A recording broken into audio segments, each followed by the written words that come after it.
आप देख रहे हैं आपका अपना सिटी चैनल।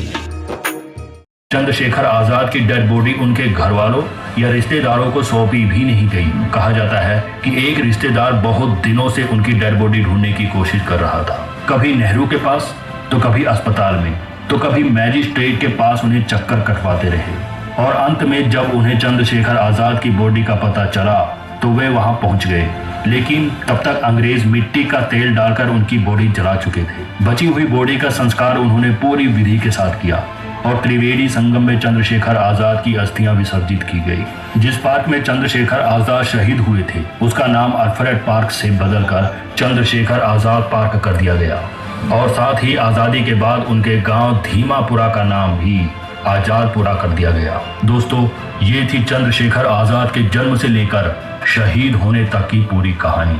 उम्मीद करते हैं कि आपको ये वीडियो अच्छी लगी होगी। देश के लिए अपना सर्वोच्च बलिदान कर देने वाले चंद्रशेखर आजाद के लिए वीडियो को लाइक और शेयर अवश्य करें। आज के लिए इतना ही दोस्तों, आपसे फिर मिलेंगे एक नई वीडियो और ढेर सारी रोचक जानकारी के साथ।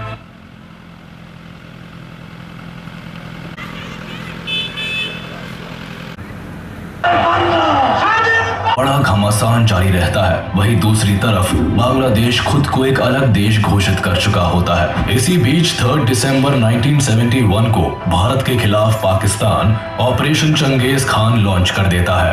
पाकिस्तान एयरफोर्स इंडिया के कई एयरफील्ड्स पर बमबारी करना शुरू कर देती है और अब भारत भी इस जंग में शामिल हो जाता है और इसी के साथ शुरुआत होती है इंडिया पाकिस्तान वॉर ऑफ 1971 की।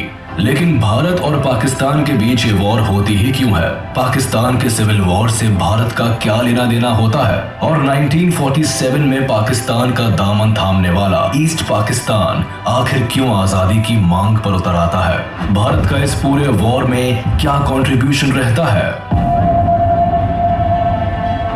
कॉलोनियल टाइम से पहले इंडियन सबकॉन्टिनेंट में एक नहीं बल्कि कई किंगडम्स राज करते थे। ये सभी किंगडम्स अपने आप को एक अलग भाषा, ट्रेडिशन, कल्चर से आइडेंटिफाई करते थे और कुछ यही कहानी आज के वेस्ट बंगाल और बांग्लादेश की भी थी, जो उस टाइम में बंगाल के नाम से जाना जाता था। 13th सेंचुरी से ही इस एरिया पर ज्यादातर मुस्लिम रूलर्स का रूल चलता था, लेकिन धर्म से ज्यादा यहाँ के लोग खुद को बंगाली भाषा, कल्चर और ट्रेडिशन से इंटीग्रेटेड महसूस करते थे।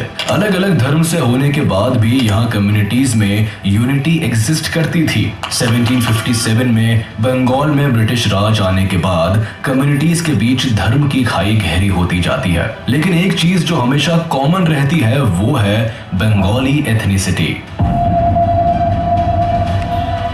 1947 में ब्रिटिश रूल के खत्म होते ही भारत को आज़ादी मिलती है, लेकिन ये आज़ादी भारत को 2 देशों में बांट। ये जो प्रदर्शनी लगी है इसके बारे में बताएं सर। ये प्रदर्शनी जो है ये केंद्रीय संचार ब्यूरो, सूचना प्रसारण मंत्रालय, भारत सरकार हमीरपुर द्वारा लगाई गई है। ये प्रदर्शनी जो है 21 से 25 5 दिन चलेगी अगस्त महीने में ये। और साथ में इस प्रदर्शनी में हमने जो यहाँ पे जो स्वतंत्रता सेनानी हैं हमारे हिमाचल प्रदेश के, उनके बारे में दर्शाया गया है, उनके जीवन के बारे में बताया गया है।